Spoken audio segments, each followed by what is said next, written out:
June 23rd, 1944. People come in shiny black cars, the Nazis and the Red Cross.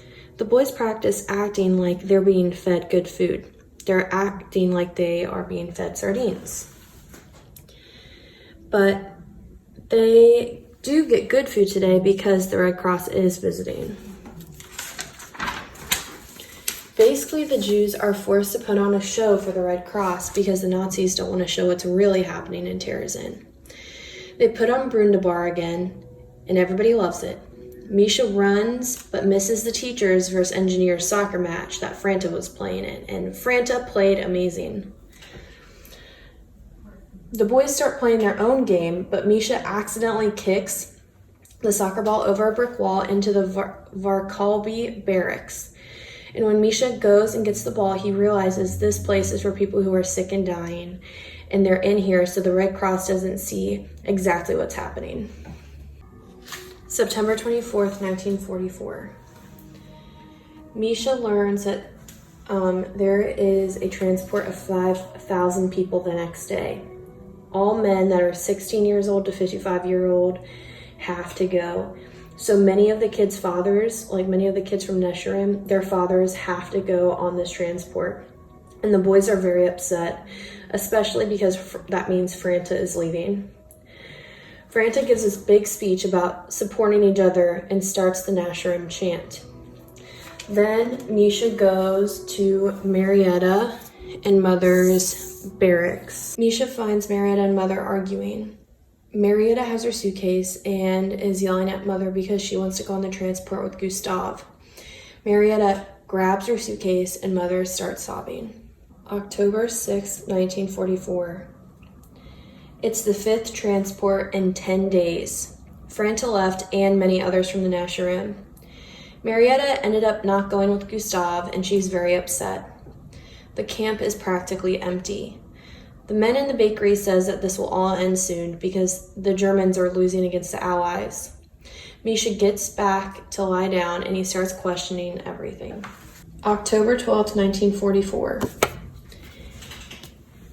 Misha and his family are put on a transport that day with 1,500 others. Misha's mother is out and he doesn't know where she is, but she comes back and she says that they have been removed from transport. She tells the guard, and the guard tells them to go upstairs. Mother tells them, though, that they got off transport and that they shouldn't be going with other people.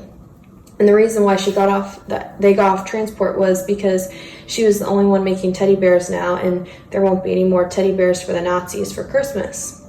And that means no more children will get bears. Misha and his family listen and go up and sit in a room. But then they start hearing dogs and they start hearing Nazis yell in the hallway, opening up other doors, yelling at people because they need 50 more people in the cars. So they're going room by room, opening it up and taking all the Jews in each room. They're really afraid because they're afraid they're going to open up the door and they will end up being transported. But they sit until they hear rumbling and the train leaves. February 11th, 1945. Tommy and Misha are pulling the cart through the snow. Not many Nesharim are left, but there hasn't been a transport in about 4 months. He says that it should be any day now, the people at the bakery, because the Allies are closing in on the Germans. April 20th, 1945. Misha is packing the bread into the cart when he hears a train. It's a long one with tons of people because all the doors are open so he can see a bunch of people that are bald and wearing striped clothes and they just look like skin and bones. A man from the train comes up to him and asks for water, and the boys start bringing potfuls of water over and over again to the people on the train. Misha sees Inka, but she definitely doesn't look like herself. The boys realize that these people really need food, so they start peeling potatoes and mashing them to give to the people. The boys give the potatoes to the people, and Misha looks over her shoulder and sees Tommy giving a little piece to an old lady on her side because she's so weak she can't sit up. Marietta is looking for Gustav, hoping that he was on this train, but according to one man on the train, Gustav didn't make it.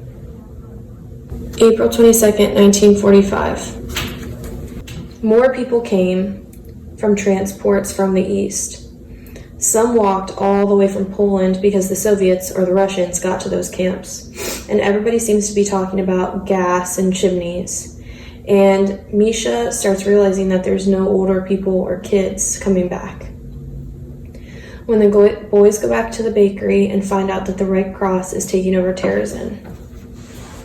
May 2nd, 1945. The boys have to stay inside because the Germans that are running away are shooting into Terezin just for fun. Misha sees smoke with pieces of paper coming out. The Nazis are burning records so they won't get in trouble because the people are going to start being held accountable for this. So people are going to start getting in trouble for what they've done for the Jews, and they don't want any records to show that they were a part of it. May 8th, 1945.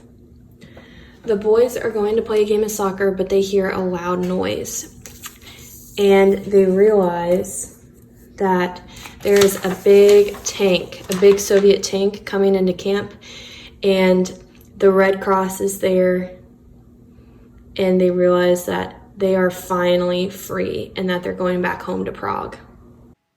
I'm going to talk about really quick what happened in the epilogue, which is what happened after they were free. So Misha and his family went back to Prague, and many people like Gustav and Jiri and many more did not come back.